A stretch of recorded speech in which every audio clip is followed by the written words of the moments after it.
کس کو مارا, فلسطینی رہنما کو جو ان کے کون سا ایریا ہوتا ہے وہ جو ہائی سیکیور ایریا ہوتا ہے اس میں جا کے مارا. تو یہ کافی سارے کام ایسے اسرائیل نے کیے جس کے باوجود ایران نے کوئی سخت جواب نہیں دیا تھا.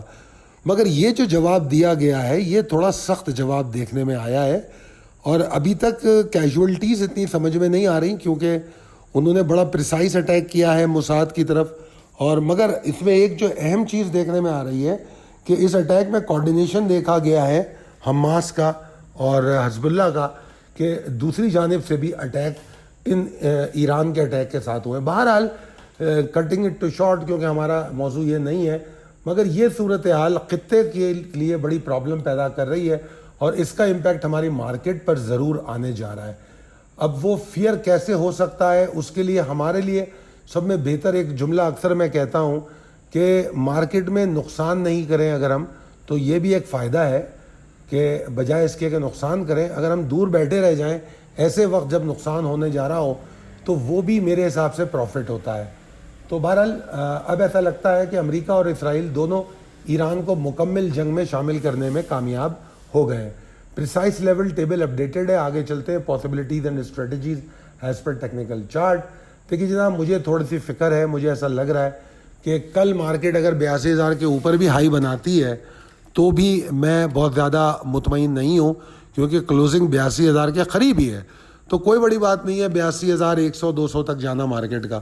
اور میں نے اسی لیے اس میں خاص طور پہ ایک ایریا بتایا ہے کہ 82,022 سے 122 تک کے اوپر رکنا, 122 کے اوپر رکنا, اور ود فیئر والیوم, جیسے والیوم پر ابھی ڈسکشن کی ہے ویسے نہیں, بڑھتے ہوئے والیوم کے ساتھ اگر اس کے اوپر ٹریڈ کرتی ہے تو ہم کچھ امید کریں گے.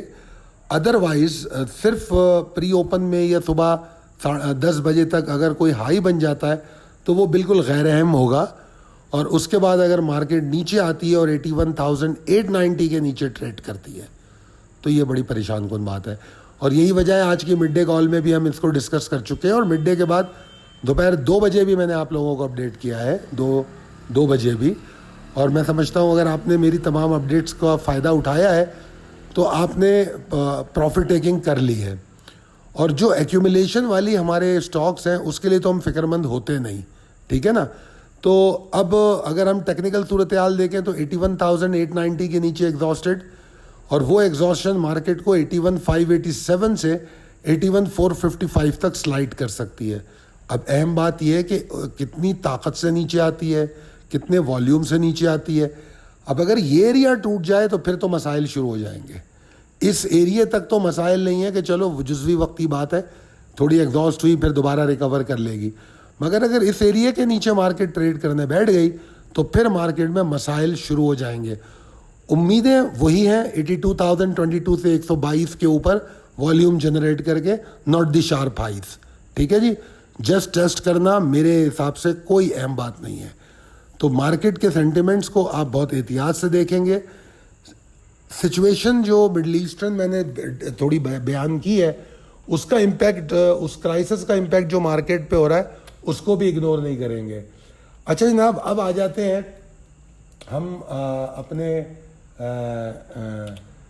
اسکرپٹ اپڈیٹ کی جانب. یہاں پر میں نے آپ کو دکھانے کی کوشش کی ہے کہ 2 اسٹاک میں نے آپ کو دیے تھے, ایئر لنک اور اسپیل, ٹھیک ہے جی. ایئر لنک کا ٹارگٹ دیا تھا آپ کو 136, تو 135.90 کا ہائی بن گیا, میرا ٹارگٹ اچیو ہو گیا.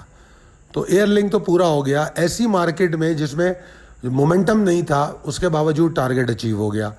سنتھیٹک پروڈکٹس جو اسپیل ہے اس کا ٹارگٹ تھا 39.70-75 اور اس نے 39.55 کو ٹیسٹ کیا ہے, ٹھیک ہے جی.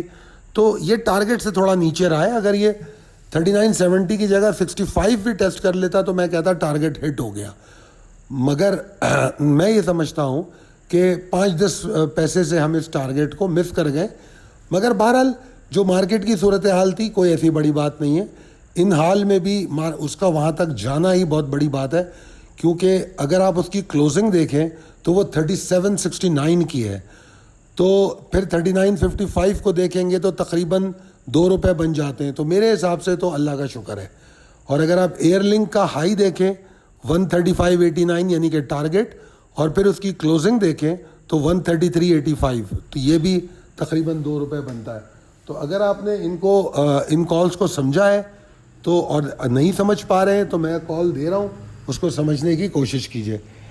اچھا, آج میں آپ کو کوئی انٹراڈے اسٹاک اس لیے نہیں دوں گا کیونکہ کل میں انٹراڈے سے آپ لوگوں کو دور رہنے کا مشورہ دے رہا ہوں, اور ہو سکتا ہے مارکیٹ کے دوران میں لوگوں کو, اپنے کلائنٹس کو انٹراڈے کی بات کروں, یا رات کو مجھے کوئی اسٹاک اگر مل جائے تو میں بات کروں. مگر میرا جو موقف ہے مارکیٹ میں وہ یہ ہے کہ انٹراڈے سے کل تھوڑی احتیاط رکھنی چاہیے. آپ کے فیڈ بیک اور کمنٹ میرے لیے بہت اہم ہوں گے.